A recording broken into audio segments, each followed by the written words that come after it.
Hola, ¿qué tal amigos?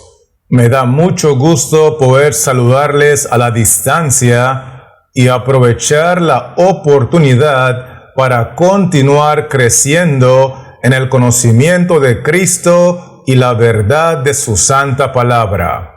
Es por eso que quiero animarle a estudiar conmigo el tema que hemos titulado La doctrina de Balaam en tan solamente 10 pasos. Así que, sin más preámbulo, vamos a iniciar con el paso número 1, donde queremos ver, de acuerdo a las Sagradas Escrituras, quién en realidad era Balaam. Y la base bíblica está en Números 23, versículos 25 y 26, que dicen así: Entonces Balac dijo a Balaam: ya que no lo maldices, tampoco lo bendigas. Balaam respondió y dijo a Balac: ¿no te he dicho que todo lo que Jehová me diga, eso tengo que hacer?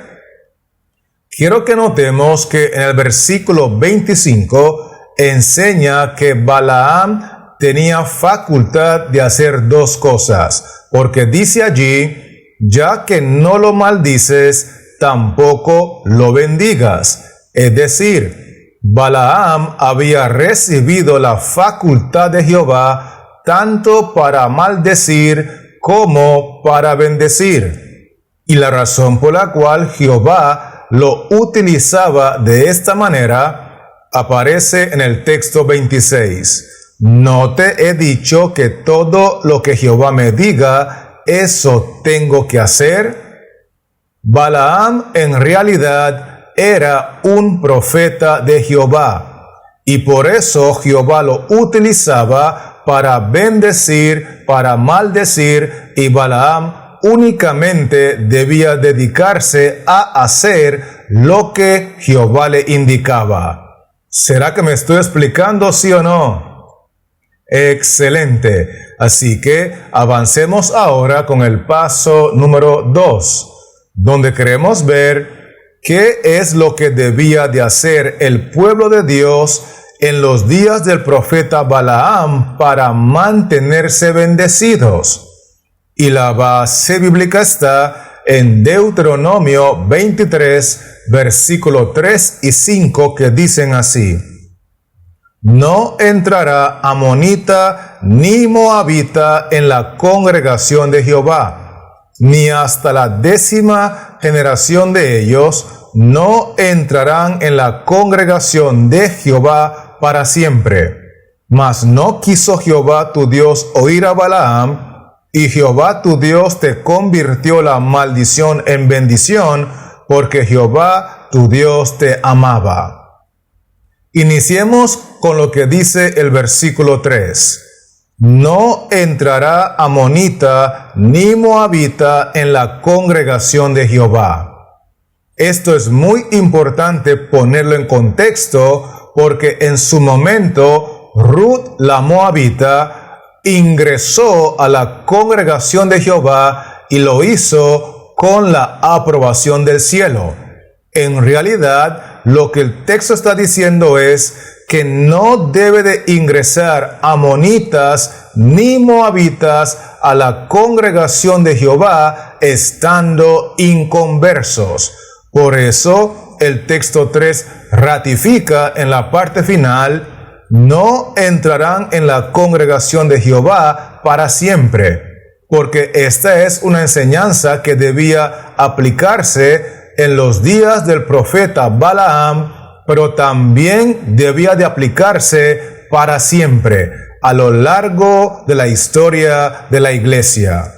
Por eso el texto 5 agrega que cuando el pueblo obedecía el mandato y no permitían que ingresaran inconversos a la congregación, personas inconversas a la iglesia, entonces, aunque el diablo le mandara maldición a la iglesia, a la congregación desde afuera, Jehová convertía esa maldición en bendición. Porque el texto dice: y Jehová tu Dios te convirtió la maldición en bendición. Esto es muy importante entenderlo. Así que, teniendo esto claro, lo que debían de hacer los integrantes de la congregación para mantenerse bendecidos era evitar que ingresaran a la congregación personas inconversas. ¿Estamos conectados, sí o no? Muy bien. Entonces, permítame avanzar ahora con el paso número 3, donde queremos ver en qué momento fue que la congregación en el desierto abandonó a Jehová para adorar a otros dioses. Y la base bíblica está en Números 25, versículos 1 y 2, que dicen así: Moraba Israel en Sittim, y el pueblo empezó a fornicar con las hijas de Moab, las cuales invitaban al pueblo a los sacrificios de sus dioses, y el pueblo comió y se inclinó a sus dioses. Miremos cómo el versículo 1 menciona que el pueblo empezó a fornicar con las hijas de Moab. En otras palabras, el pueblo de Dios comenzó a mezclarse con las inconversas moabitas. Y el texto 2 nos dice, las cuales invitaban al pueblo a los sacrificios de sus dioses, y se inclinó el pueblo a sus dioses. Esto lo que nos enseña es que en el momento que el pueblo de Dios, la congregación del desierto, bajó la guardia y comenzó a mezclarse con las inconversas moabitas, a partir de allí abandonaron a Jehová y comenzaron a adorar a dioses falsos. ¿Me estoy explicando, sí o no? Perfecto. Entonces, vamos a avanzar ahora con el paso número 4, donde queremos ver cómo logró el diablo que la congregación en el desierto bajara la guardia y así terminara en el fracaso. Y la base bíblica está en Números 31, versículos 15 y 16, que dicen así: Y les dijo Moisés, ¿por qué habéis dejado con vida a todas las mujeres?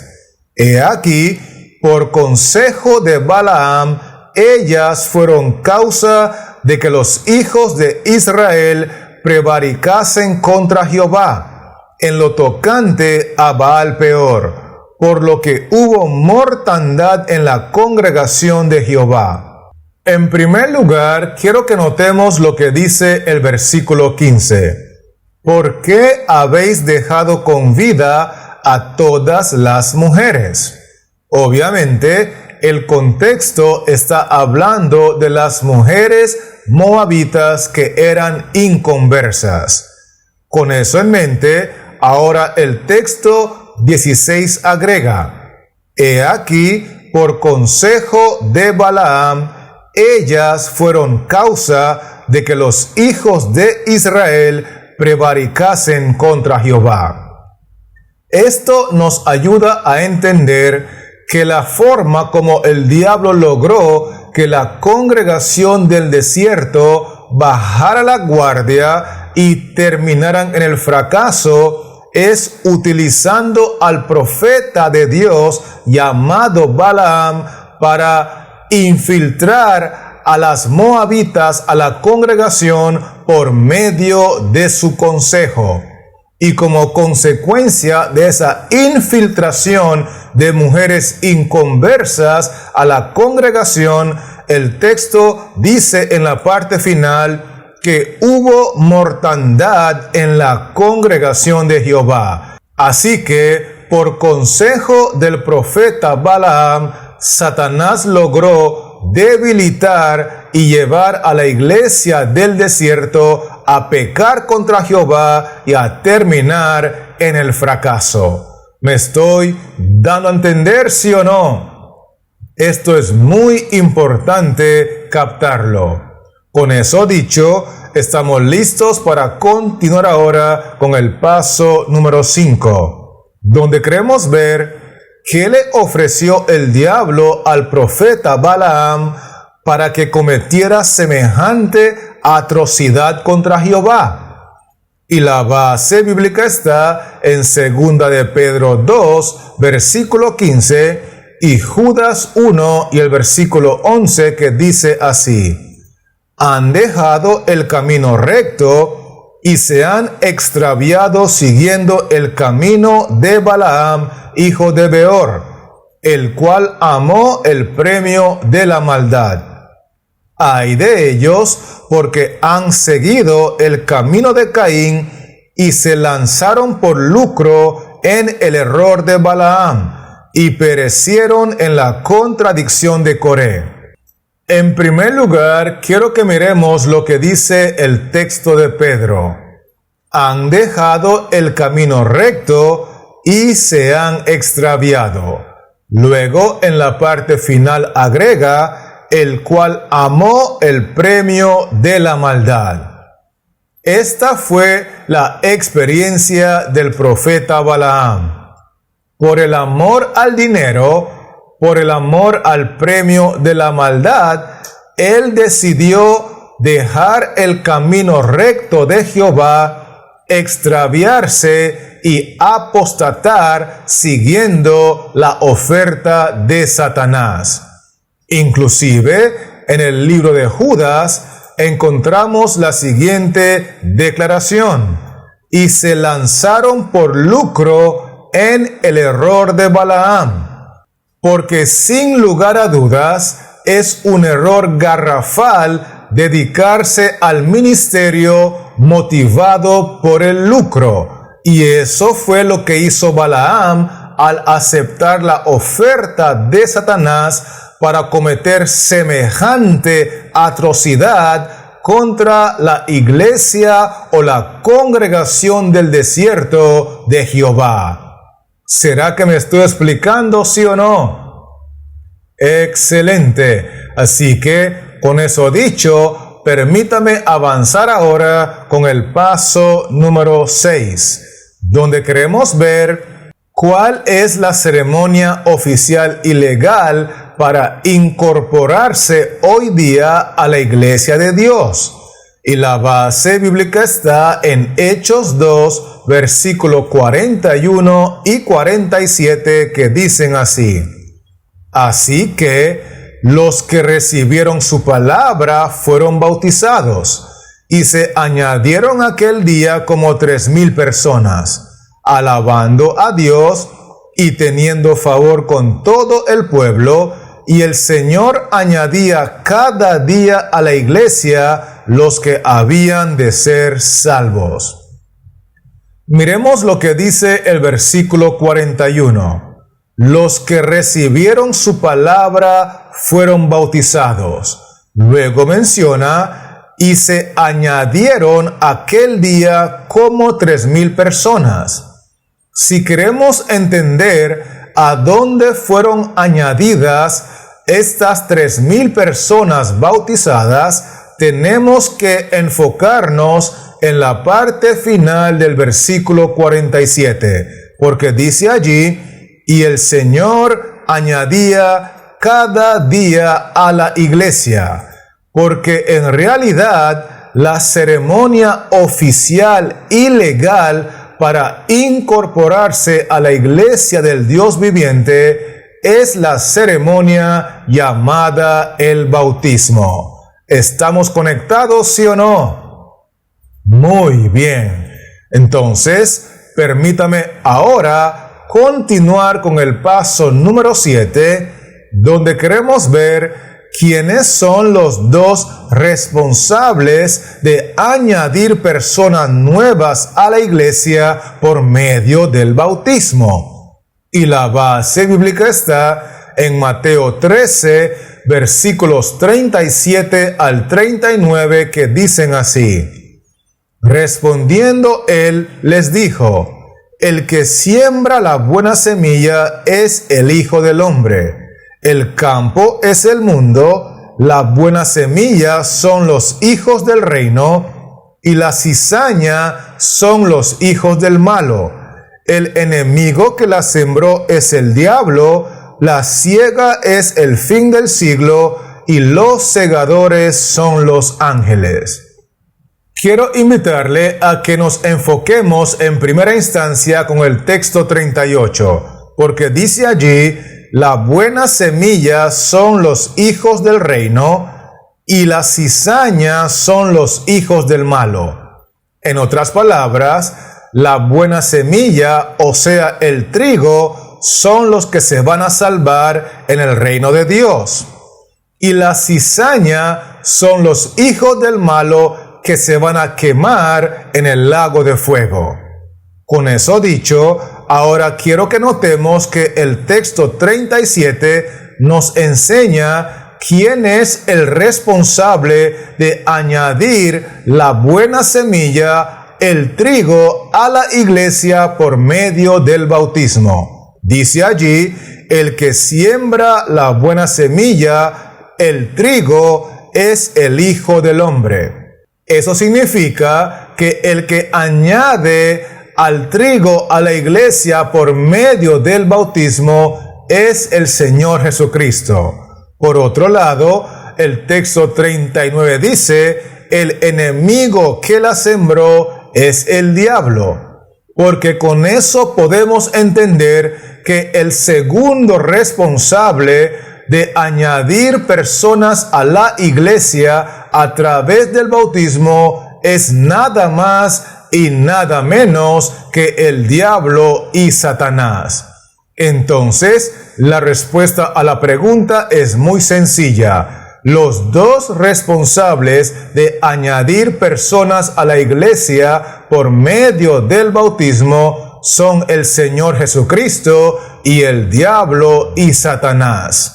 Con eso claro, permítame avanzar ahora con el paso número 8, donde queremos ver de qué se asegura el diablo con el fin de incrementar el número de inconversos bautizados en la iglesia.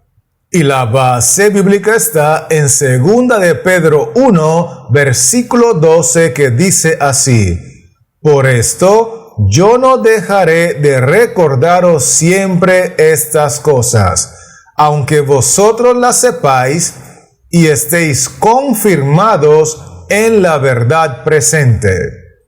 Miremos lo que dice el versículo en la parte final: y estéis confirmados en la verdad presente, entendiendo que en este contexto la verdad presente es el mensaje de los tres ángeles, el mensaje de Apocalipsis 14. Luego el texto dice en la parte inicial: yo no dejaré de recordaros siempre estas cosas. Es decir, la verdad presente, el mensaje de los tres ángeles, confirma al candidato al bautismo. Y no solamente lo confirma, sino que debe de ser recordado de este mensaje constantemente y siempre, porque es la única manera de evitar que el número de inconversos se incremente en la iglesia por medio del bautismo. Por eso el diablo se asegura de que sus siervos, al igual que Balaam, no prediquen la verdad presente, no expongan el mensaje de los tres ángeles en su totalidad, porque de esa manera él puede lograr infiltrar más moabitas inconversos a la congregación y debilitarla trayendo mortandad. ¿Será que me estoy dando a entender, sí o no? Esto es muy importante captarlo. Con eso dicho, vamos a continuar ahora con el paso número 9, donde queremos ver con qué compara Jehová a esos siervos que, al igual que Balaam, siguen predicando tan solo por el amor al dinero. Y la base bíblica está en Isaías 56, versículos 10 y 11, que dicen así: sus atalayas son ciegos, todos ellos ignorantes, todos ellos perros mudos, no pueden ladrar, soñolientos, echados, aman el dormir. Y esos perros comilones son insaciables, y los pastores mismos no saben entender. Todos ellos siguen sus propios caminos, cada uno busca su propio provecho, cada uno por su lado.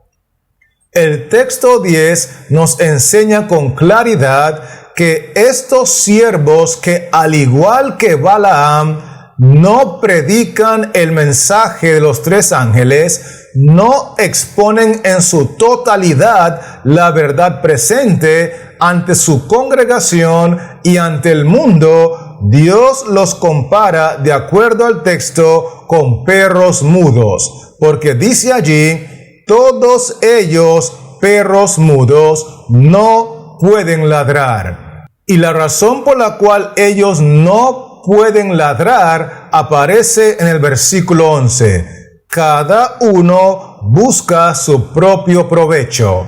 Ellos están en el ministerio simplemente por amor al dinero, por el lucro, por la posición, por el poder, por la fama, pero no están en el ministerio para la honra y gloria de Dios. Cada uno busca su propio provecho, y ellos saben que si se dedicaran a ladrar y a predicar el mensaje de los tres ángeles, perderían su salario, perderían sus beneficios, perderían sus privilegios, y como solamente están, al igual que Balaam, por lucro en el ministerio, entonces prefieren no ladrar. ¿Me estoy explicando, sí o no?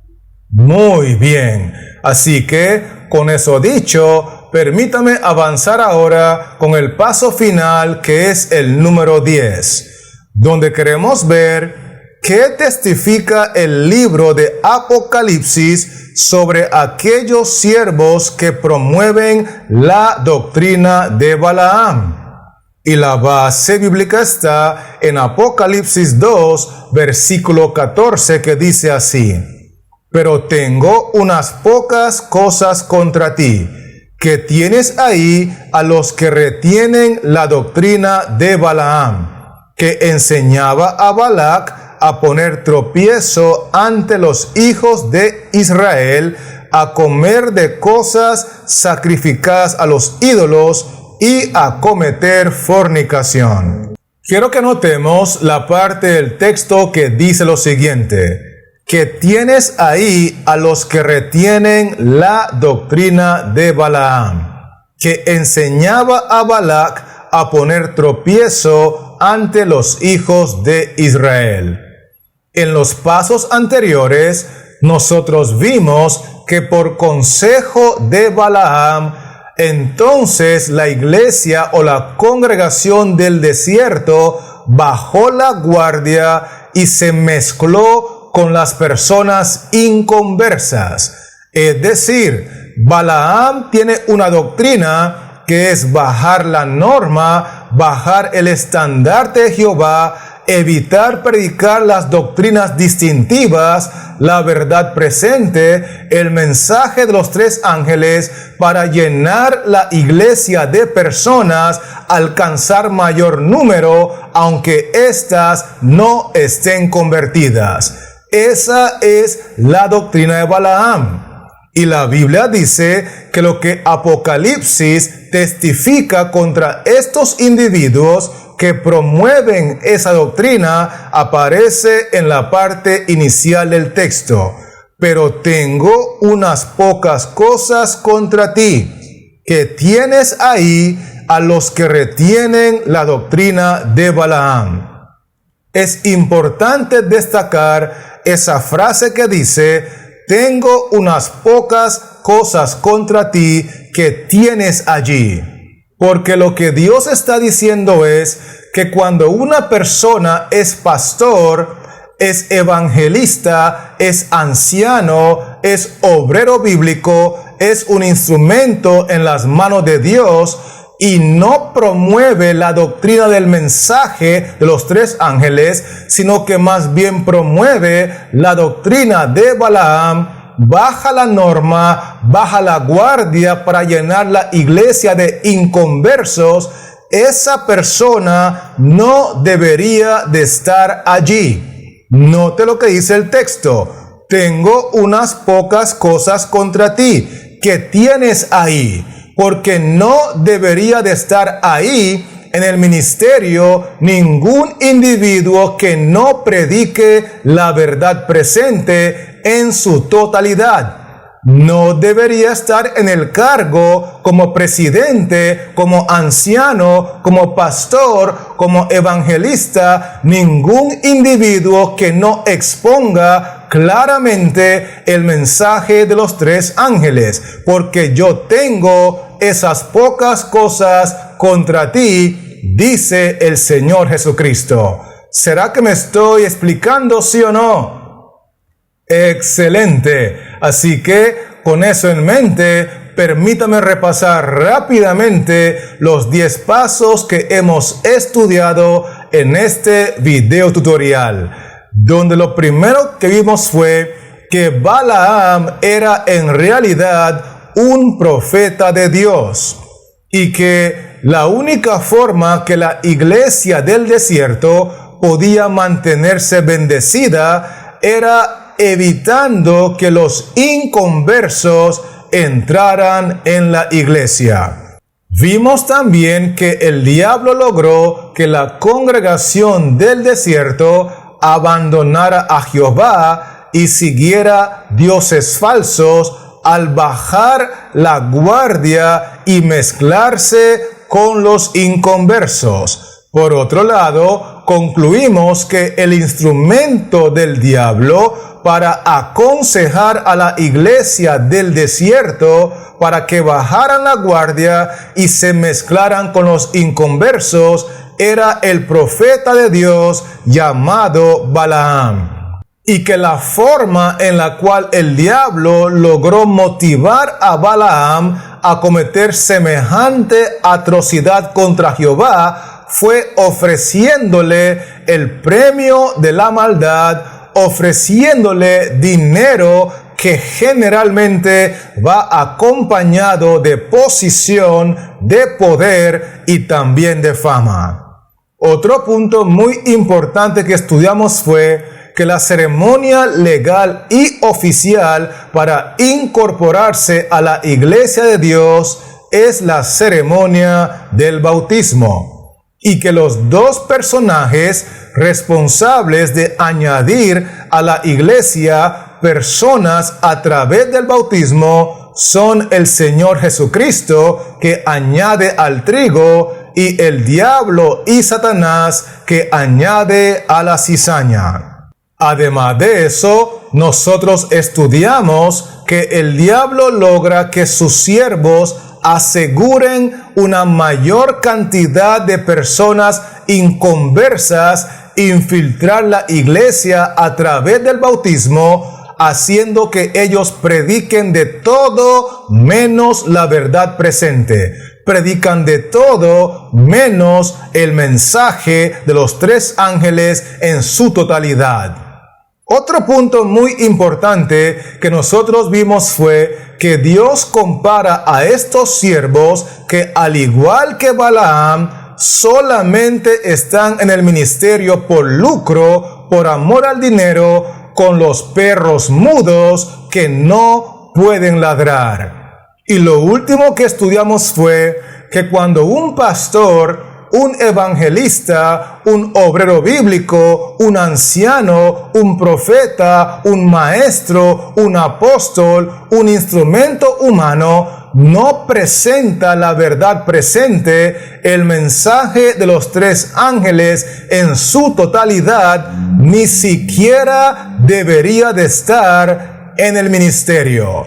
¿Será que me estoy dando a entender, sí o no?